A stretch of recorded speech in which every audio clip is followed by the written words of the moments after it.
दोस्तों नमस्कार, मैं हूं डॉक्टर प्रदीप प्रसन्न। आप सबका वेलकम है मेरे चैनल हिंदी की बिंदी पर। आइए आज हिंदी की बिंदी में कुछ नई बातें सीखते हैं।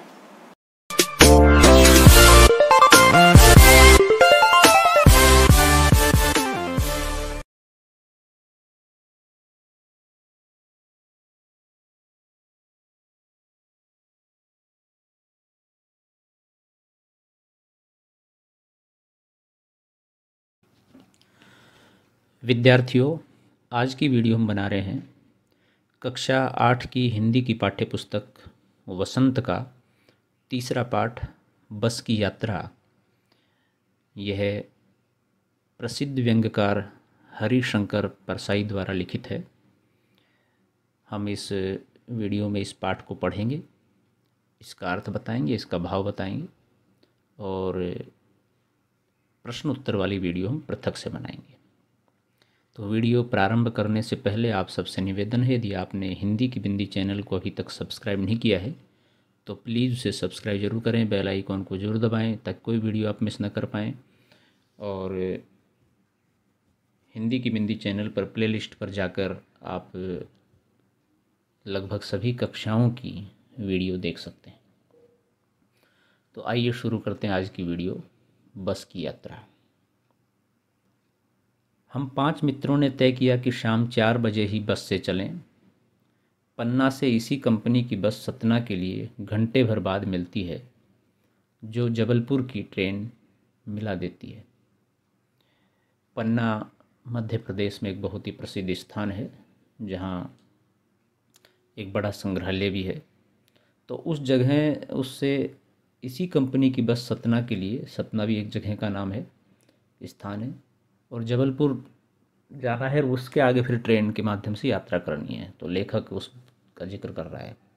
सुबह घर पहुंच जाएंगे। हम में से 2 को सुबह काम पर हाजिर होना था, इसीलिए वापसी का यही रास्ता अपनाना जरूरी था। तो सामान्यतः जब भी हम कहीं जाते हैं तो वापस आते हैं अपने काम पर लौटने के लिए। तो लेखक के साथ जो भी 4 मित्र और थे, तो कुल मिला के 5 मित्र थे, उन्होंने ये प्लान किया हम सुबह तक घर पहुंच जाएंगे, इस तरह से बस से ठीक रहेगा जाना। लोगों ने सलाह दी कि समझदार आदमी इस शाम वाली बस से सफ़र नहीं करते। अब देखिए, और लोगों ने सलाह दी कि समझदार आदमी इस बस से, शाम वाली बस से सफ़र नहीं करते। उसके क्या कारण है वो आगे पता लगेगा। क्या रास्ते में डाकू मिलते हैं? नहीं, बस डाकिन है। अब ये क्या है कि रास्ते में डाकू नहीं मिलते, बस ही डाकिन है, बस खा जाती है। यानी कि बस में कोई खामी है, कोई दिक्कत है, जिसकी वजह से लोग ये कहना चाहते हैं कि इस बस से यात्रा न की जाए। ये बस की स्थिति है। इस तरह की बस, खैर ये चित्र बना रखा है इससे, लेकिन फिर भी उसके अनुरूप ही चित्र होता है जैसी स्थिति होती है। हाँ, बस को देखा तो श्रद्धा उमड़ पड़ी। यानी कुछ खूब वयोवृद्धि, सदियों के अनुभव के निशान लिए हुए थी। यानी कि बस काफ़ी पुरानी थी, काफ़ी चली हुई थी, उसमें खामियां बहुत थी, जर्जर अवस्था में थी। लोग इसलिए इससे सफ़र नहीं करना चाहते थे कि वृद्धावस्था में इसे कष्ट होगा। यह बस पूजा के योग्य थी, उस पर सवार कैसे हुआ जा सकता है।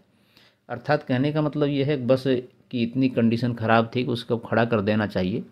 यात्रियों को आने जाने के लिए वो काम की नहीं है, और ये बीच बीच में कई बार ख़राब हो जाती होगी, रुक जाती होगी, दिक्कत होती होगी। अब वो पूजा के योग्य है, जैसे कि वृद्धावस्था में जब व्यक्ति इस उम्र पर पहुंचता है तो उसे एक जगह बैठा दीजिए और उसके बस की काम है नहीं, बस उसकी सेवा कर दीजिए। तो उस स्थिति में ये बस पहुंच चुकी थी। बस कंपनी के एक हिस्सेदार भी उसी बस से जा रहे थे। हमने उनसे पूछा, ये बस चलती भी है? अब जैसे कि अक्सर होता है प्राइवेट कंपनियों में, कई हिस्सेदार मिलकर के उस कंपनी को, उस बस को या उस कारोबार को चलाते हैं। तो उस बस कंपनी का एक हिस्सेदार था, वो भी उसी बस से जा रहा था। इनको लेखक और उनके मित्रों को पता लग गया, तो उन्होंने पूछ लिया कि ये बस चलती भी है? वह बोले, चलती क्यों नहीं है जी, अभी चलेगी। हमने कहा, वही तो हम देखना चाहते हैं, अपने आप चलती है यह? हाँ जी, और कैसे चलेगी। यानी कि वो जानना चाह रहे थे, ये खड़ी है, ये चलेगी भी, ऐसे ही खड़ी रहेगी? लेकिन उन्होंने कहा कि चलती है। गजब हो गया, ऐसी बस अपने आप चलती है? यानी कि अपने आप चलती है ऐसी बस वास्तव में बड़ी कमाल की बात है। जो जर्जर अवस्था में हो, जो इतने समय तक घिस गई, पिट गई हो, डैमेज हो गई हो एक तरह से, वो भी अपने आप चले, बड़ी बात है। हम आगा पीछा करने लगे। डॉक्टर मित्र ने कहा, डरो मत, चलो, बस अनुभवी है, नई नवेली बसों से ज़्यादा विश्वसनीय है, हमें बेटों की तरह प्यार से गोद में लेकर चलेगी। हम आगा पीछा मतलब कोई मना करने लगा, कोई कहने लगा हाँ चलेंगे, नहीं चलना चाहिए, इस तरह से। एक डॉक्टर मित्र था, उसने कहा डरो मत, बस अनुभवी है। अब ये बस के माध्यम से दूसरी बात भी करें कि जो अनुभव जिसके पास होता है वो ज़्यादा परिपक्वता लिए हुए होता है, नई नवेली बसों से ज़्यादा विश्वसनीय है, यानी कि अनुभव ज़्यादा विश्वसनीय होता है। और नई नवेली बस का पता नहीं कब कहाँ किस खड्डे में गिर दे।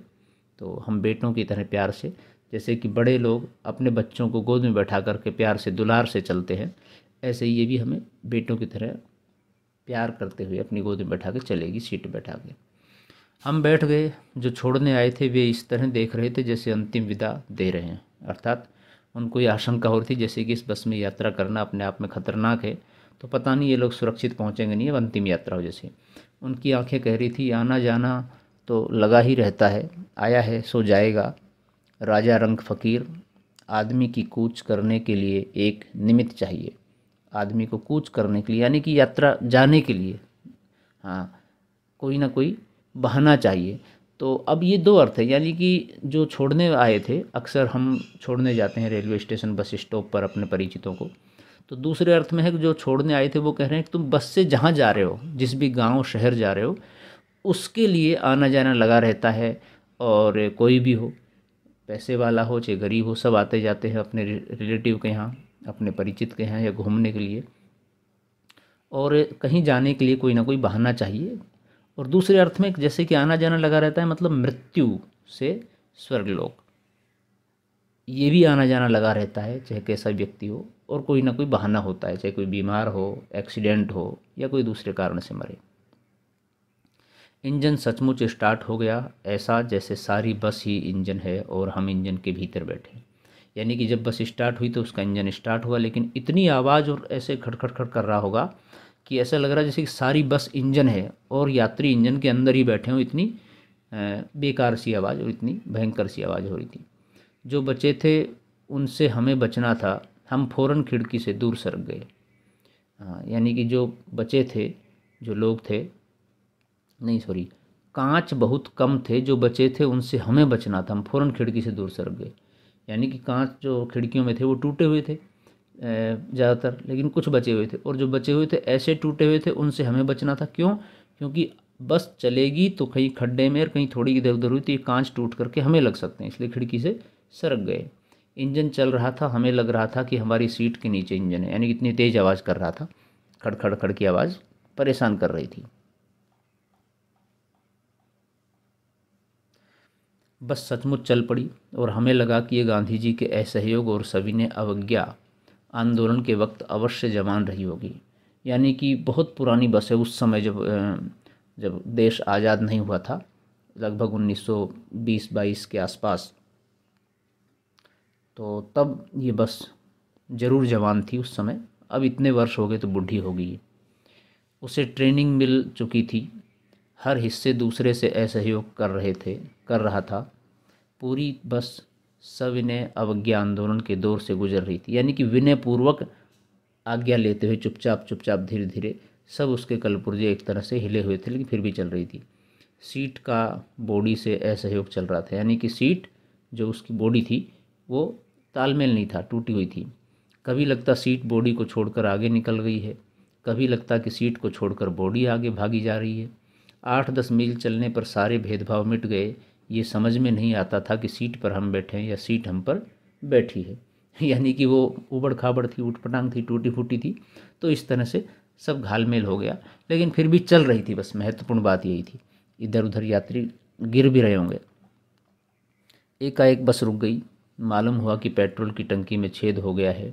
ड्राइवर ने बाल्टी से पेट्रोल निकालकर उसे बगल में रखा और नली डालकर इंजन में भेजने लगा, यानी कि उसको फिर डालने लगा।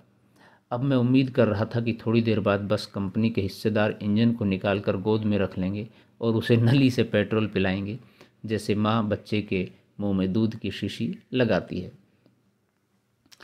बस का इंजन अब हो सकता है ख़राब हो जाए, जैसे कि पेट्रोल की टंकी लीक हो गई हो और वैसे इंजन को गोद में रखते हुए उसमें पेट्रोल डालते हुए चलाएंगे, ऐसी कल्पना के लेखक करने लगे। बस की रफ्तार अब 15-20 मील हो गई थी। मुझे उसके किसी हिस्से पर भरोसा नहीं था, यानी कोई भी हिस्सा कभी ख़राब हो सकता है, ब्रेक फेल हो सकता है, स्टीयरिंग टूट सकता है। प्रकृति के दृश्य बहुत लुभावने थे। दोनों तरफ हरे भरे पेड़ थे जिन पर पक्षी बैठे थे।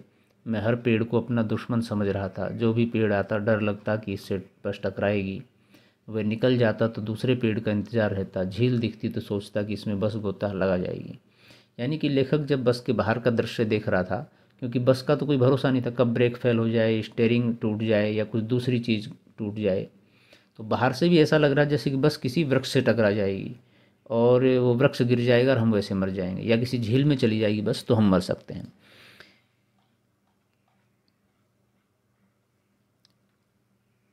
एकाएक फिर बस रुकी। ड्राइवर ने तरह तरह की तरकीबें की पर वह चली नहीं। सबनी अवज्ञा आंदोलन शुरू हो गया था। कंपनी के हिस्सेदार कह रहे थे, बस तो फर्स्ट क्लास है जी, यह तो इत्तेफाक की बात है। यानी कि वो कह रहे थे बस में कोई कमी नहीं है, ये तो इत्तेफाक की बात है, कोई दिक्कत हो रही है, वरना ठीक है बस एकदम से। क्षीण चांदनी में वृक्षों की छाया के नीचे वह बस बड़ी दयनीय लग रही थी। लगता जैसे कोई वृद्धा थक कर बैठ गई हो। हमें ग्लानि हो रही थी कि बेचारी पर लदकर हम चले आ रहे हैं। अगर इसका प्राणांत हो गया तो इस बियाबान में हमें इसकी अंत्येष्टि करनी पड़ेगी। यानी कि बस का एक मानवीकरण कर दिया है लेखक ने, जैसे मानव बना दिया है उसको। और जैसे कि वृद्ध के ऊपर कोई जवान व्यक्ति बैठे तो बुरा लगता है, तो लेखक कह रहा है हमें उस पर बैठकर बहुत दया आ रही थी और लगता है ये वृद्ध इसलिए थक गई है और हमें दुख हो रहा था कि बेचारी पर लदकर हम जा रहे हैं। और ऐसी स्थिति में इस एकांत में सोनेपन में मान लीजिए ये मर जाए, इसका अंत हो जाए, तो यहाँ पर इसकी अंत्येष्टि हमें करनी पड़ेगी। इस तरह के भाव लेखक के मन में आ रहे हैं। तो दोस्तों वीडियो बहुत लंबी हो रही है, इसलिए इसको यहीं स्टॉप करते हैं। शेष इसका भाग जो अगले वीडियो हम पढ़ेंगे उसका वाचन करेंगे, उसको बताएंगे। वीडियो आपने देखी उसके लिए धन्यवाद। कैसी लगी हमें ज़रूर बताएं। अच्छी लगी तो लाइक कीजिए, शेयर कीजिए, कमेंट्स कीजिए और चैनल को सब्सक्राइब करना न भूलें। आपके मन में कोई सवाल है, कोई जिज्ञासा है या कोई प्रश्न है तो आप कमेंट्स के माध्यम से पूछ सकते हैं, हम उसका समाधान करेंगे। नेक्स्ट वीडियो में नेक्स्ट टॉपिक के साथ फिर मिलते हैं। तब तक के लिए शुक्रिया, नमस्कार।